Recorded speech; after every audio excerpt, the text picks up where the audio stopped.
আবহাওয়া পরিস্থিতির সবশেষ খবর জানবো। আমাদের সহকর্মীরা কুড়িগ্রাম এবং মৌলভীবাজার থেকে আমাদের সাথে যুক্ত হয়েছেন। আমার সাথে কুড়িগ্রাম থেকে যুক্ত আছেন আব্দুর রব, কুড়িগ্রাম থেকে গোলাম মাওলা সিরাজ এবং মৌলভীবাজার থেকে আব্দুর রব যুক্ত আছেন। শুরুতেই সিরাজের কাছে যাব। সিরাজ, আজকের তাপমাত্রা কেমন অনুভূত হচ্ছে?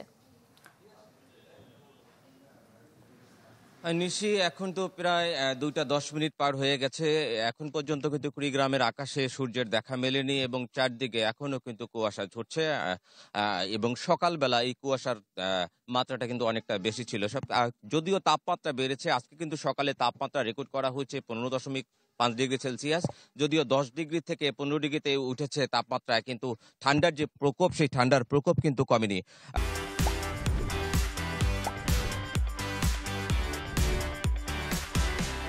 আমরা যেটা আজকে সকাল থেকে যেটা দেখেছি যে উত্তরের যে হিমেল হাওয়া, সেই উত্তরের হিমেল হাওয়া কিন্তু আছে, একই সাথে কুয়াশা যেহেতু এখন পর্যন্ত আছে, সবকিছু মিলে যে ঠান্ডা, এই ঠান্ডায় কিন্তু মানুষের জনজীবনে ব্যাপক একটা দুর্ভোগ নেমে এসেছে এই ঠান্ডার কারণে। এবং স্থানীয় আবহাওয়া অফিস যেটা বলছে যে তাপমাত্রা 2-1 দিনের মধ্যে খুব বেশি না কমলেও কিন্তু হচ্ছে যে ঠান্ডার যে প্রকোপ, এই ঠান্ডার প্রকোপ কিন্তু থেকেই যাবে। কারণ উত্তরের যে বাতাসটি, এই বাতাস কিন্তু থামার লক্ষণ নেই 2-4 দিনে, এমনটাই কিন্তু বলছে স্থানীয় আবহাওয়া অফিস।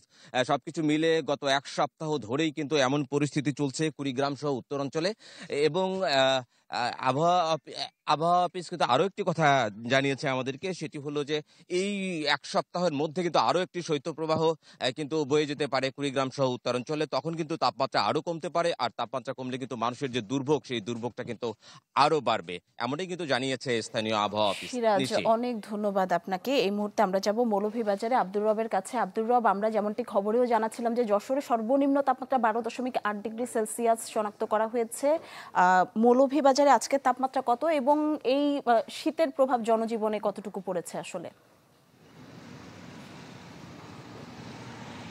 জি নিশি, আজকে মৌলভীবাজারে সর্বনিম্ন তাপমাত্রা 14 ডিগ্রি সেলসিয়াস। সকাল 6টায় 14 ডিগ্রি সেলসিয়াস ছিল, সকাল 9টায় একটি তাপমাত্রা ছিল।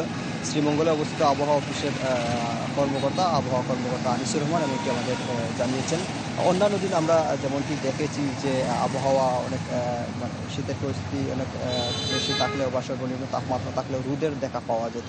সকাল 8টা বা 9টার পর থেকে এক ধরনের তাপ অনুভূত হতো এবং শীতটা অনেক কম অনুভূত হতো। কিন্তু আজকে আমরা এখন পর্যন্ত রোদের দেখা পাইনি, ফলে শীতটা অনেক বেশি অনুভূত হচ্ছে। পাশাপাশি এক ধরনের ঠান্ডা বাতাস রয়েছে এবং এই বাতাসের গতিবেগটা আবার মাঝে মাঝে অনেকটা বাড়ছে, ফলে শীত অনেক বেশি অনুভূত হচ্ছে তাপমাত্রার চেয়েও। এবং আমরা দেখেছি অনেক সাধারণ মানুষ যারা রয়েছেন তারাও আসলে বেরিয়েছেন, বিভিন্ন তাদের কাজে তারা যাচ্ছেন এবং বিশেষ করে রিক্সা চালক সহ বিভিন্ন শ্রমজীবী মানুষ, তাদের কষ্ট হচ্ছে বেশি।